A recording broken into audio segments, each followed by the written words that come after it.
السلام عليكم ورحمة الله وبركاته. أصحابتك وحرين جنال كمر كلا سود وهذا أدي هذا ومهتنتهين وأربعة وأنا لبي طبعا بيش السديدات أغسطس سنة كلا بدو كون يلحيا لباتنك مقال كان وحربا إن ندي كل وذاقو دورشوين كي إسرائيل كا قبل كمينيسوتا كدا عيمانتا أو نتيجوين كي أي صوبحين إلهان عمر oo cod aqlabiyada ku guuleysatay markii ugu horeysay oo laba dumar ah oo dhinaca Republikaanka iyo Dimuqraadiyiinta ka kala socda ay gudoomiyaha gobolka November ay ku tartami doonaan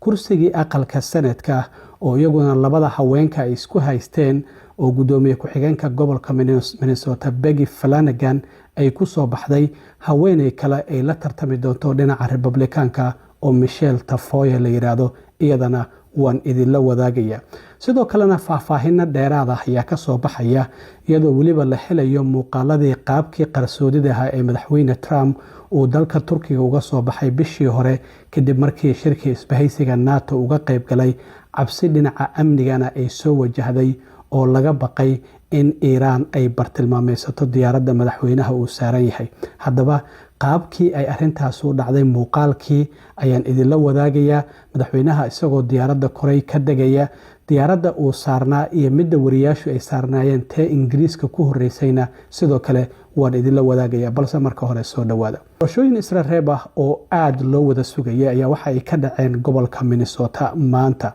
iyadoo doorashooyinkaasina November cidda tartamaysa ay soo bixi lahayd Ilhaan Cumar markii shanaad ayaa November la filayaa in loo doorto kursiga degmada shanaad ee gobolka Minnesota ee aqalka wakiilada ee Congress-ka Mareykanka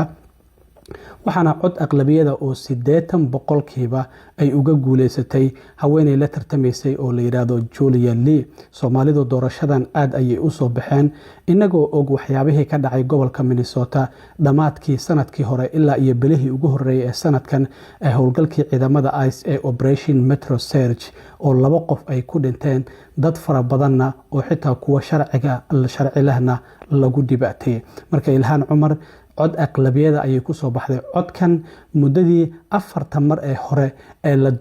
la dooranayay cod noocan oo kala ah ma aysan helin oo 80% inay ku soo baxdo markii shanaad ayaa November la filaya in doorashadaasi ay ku soo bixi doonto iyadoo waliba doorashooyinka kale ee sida weyn isha loogu hayay ahayd kursiga aqalka sanadka oo ay banaynayso Senator Tina Smith oo 68 jir ah isla markaana ilaa iyo sanadkii 2018 gobolka Minnesota aqalka sanadka ku matalaysay marka waxa ku tartamayay laba dumar ah oo mid kamid ah ay ku jirtay aqalka wakiilada oo degmada labaad laga soo dooranayay oo la yiraahdo Angie Craig iyo waliba gudoomiye ku xigeenka gobolka Minnesota haweeneyda hadda ah ee la yiraahdo Peggy Flanagan waxaana kursigaasi uu kamid ahaa kuraasta lacagta ugu faraha badan dhinaca ololaha doorashada lagu bixiyay waxaana ku soo baxday Peggy Flanagan oo gudoomiye ku xigeenka gobolka Minnesota hadda ah waxaana ay la tartami doontaa marka la gaaro November Michelle Tafoya oo Republicana oo iyaduna dhinaceeda Israa'iilkii dhinaca xisbiga Republicaanka ah ku soo gudubtay sidoo kale kursiga ay banaysay Angie Craig oo looga guuleystay kursiga aqalka sanadka oo ah degmada labaadna waxa ku soo baxay Matt Lillal oo dimuqraadiya oo isaguna November ku tartami doona kursigaasi dhinaca gudoomiyaha gobolka ayaa sidoo kale tartan xoogan uu ka jiray dhinaca Republicaanka marka la eego laakiin dhinaca dimuqraadiyiinta waa la iska ogaa Amy Klobuchar inay ku soo bixi doonto 90% ayay ku soo baxday Amy Klobuchar oo dhinaca dimuqraadiyiinta laakiin dhinaca Republicaanka ayaa waxa ku tartamayay Lisa Daymouth oo iyadu haweeneyda hadda afayeenka aqalka baarlamaanka gaar ahaan aqalka wakiilada ee gobolka Minnesota oo Republicana waxaana la tartamayay Mark Lindell oo taageerada madaxweyne Trump haystay isla markaana ninka iska leh kambaniga la yiraahdo MyPillow oo barkimanka iyo waxyaabahaasi iibin jiray marka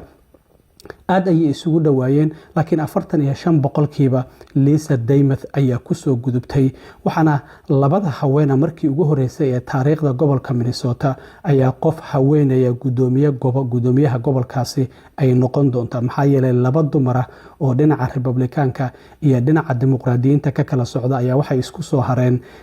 doorashada gudoomiyaha gobolka marka November la gaaro dhinaca dimuqraadiyiinta waxa uu tartami doonta Amy Klobuchar oo loo badinayo inay ku guuleyso guuleysan doonto maadaama gobolkaasi gobol dimuqraadiya uu yahay, halka sidoo kalena dhinaca Republikaanka Lisa Daymath ay u tartamayso. Marka Republikaanku waxay diiradda saarayaan arrimaha immigrationka iyo musuqmaasuqa gobolka Minnesota, laakiin Soomaalidu waa ay cadeeyeen doorashadii maanta dhacday sida ay isbedel ay ugu sameyn karaan natiijada doorashada ee gobolka Minnesota. Walow tiro yar ay ka yihiin, haddana magaalooyinka ay ku badan yihiin si aad ah ayay uga codayeen. Marka natiijooyinkii ugu dambeeyay sidaasi ayay noqdeen in 2 dumar ahna kursiga aqalka sanadka ay isku soo hareen, 2 dumar ahna gudoomiyaha gobolka tartankiisa ay isku soo hareen. Marka waxaa la filayaa November in sidoo kalena doorashooyin xiiso leh ay dhici doonaan. Gobolka Wisconsin oo kale sidoo kale doorashooyin ayaa ka jiray, laakiin aad ayaa la isugu dhow yahay dhinaca dimuqraadiyiinta gudoomiyaha gobolka tartanka,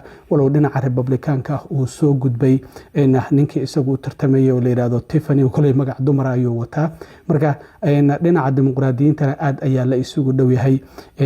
waan arki doonaa sidoo kale natiijada iyaduna ka soo baxdo. Laakiin muuqaalkii aan idinla wadaagay ee ugu dambeeyay oo la xiriiray madaxweyne Trump qaabkii qarsoodida ahaa ee dalka Turkiga uga soo baxay markii uu dhammaaday shirkii isbahaysiga NATO oo 7 ilaa 8 bisha socday oo magaalada Ankara ka socday, ayaa faahfaahinno dheeraad ah ay ka soo baxayaan. madaxweyne Trump waxaa la leeyahay diyaaradda Air Force One oo markii hore tii Qatar ay siiyeen inta uu isku aamini waayay Ingiriiska loo diray, tii kale laga diray oo Air Force One uu markii hore iska bedelay Mareykanka markii halkaasi ay tagtay. muuqaalkan sida aad ka arkaysaan oo aan fallaaro badan aad arki doontaan, madaxweynuhu markii diyaaradda uu galay, wariyaashuna ay galeen. wariyaasha waa tii lagu amray in daaqadaha ay dejiyaan si banaanka waxa ka socdo aysan u arkin. madaxweynaha waxaa la leeyahay xitaa diyaaradda keliya uu raacay oo markii dambe uu ku bedeshay oo ahayd C-32A waxaa la raacay wasiirka gaashaandhigga ama dagaalka Pete Hegseth. xitaa wasiirka arrimaha dibadda iyo wasiirka maaliyadda Marco Rubio iyo Scott Bessent waxaa looga tagay diyaaradda wariyaashu ay saarnaayeen. marka madaxweyne Trump sida aad arkaysaan marka uu galo diyaaradda Air Force One isla markaana wariyaashu ay galaan,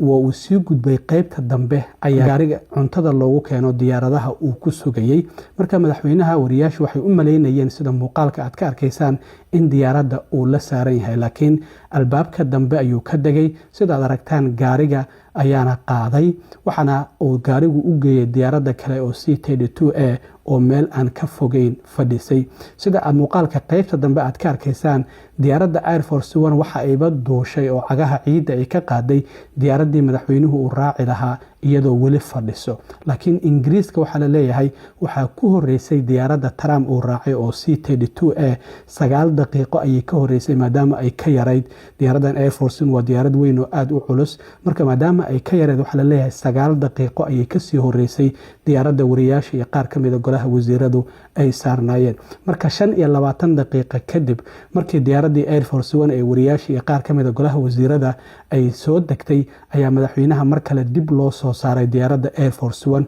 markii ay soo caga dhigatay 25 daqiiqo kadib ayaana madaxweynuhu uu ka soo degay diyaaradda Air Force One isagoo iska dhigaya in diyaaraddan uu saarnaa isla markaana uu la yimid diyaaraddan, mana uusan la imaan oo madaxweynaha qaab qarsoodi ah ayaa howlgalkan waxa waa howlgal ciidamada Secret Service-ka ay ka shaqeeyeen oo qarsoodi ah. haddana ku dhowaad bil ka badan ayaa uu soo shaacbaxay maalnimadii shalay ahayd, iyadoo warbaahinada caalamka iyo kuwa gudahana ay si weyn ay u hadalhayeen. marka qorshahaasi waxa uu ahaa qorshe si weyn looga baaraadegay cabsi dowladda Iiraan laga qabo in madaxweynaha diyaaradda uu saaran yahay ay bartilmaameysato darteed ayaana loo sameeyey. marka muuqaalkan ayaa sharaxaya sida aad aragtaan qaabka madaxweynuhu diyaaradda uu u galay, kadibna gaarigaasi loogu qaaday, diyaaradda kale loogu geeyey. markaasi kadib Ingiriiska markii uu tagayna uu iska dhigayba in diyaaraddan uu wariyaasha iyo qaar ka mid a golahiisa wasiirada la saarnaa. xitaa lama ogo wasiirka arrimaha dibadda iyo wasiirka maaliyaddu inay ogaayeen qorshahan, oo xitaa waxay u muuqataaba in qaar ka mid a golaha wasiirada xitaa laga qariyay in madaxweynuhu uu diyaarad kale ku baxayo oo diyaaraddan Air Force One uusan raacaynin. aad iyo aad u mahadsantiin asxaabta. intaan mar kale kulmi doono waa saaxiibkiin Cilmi Waaro idinla sida iyo nabadgelyo.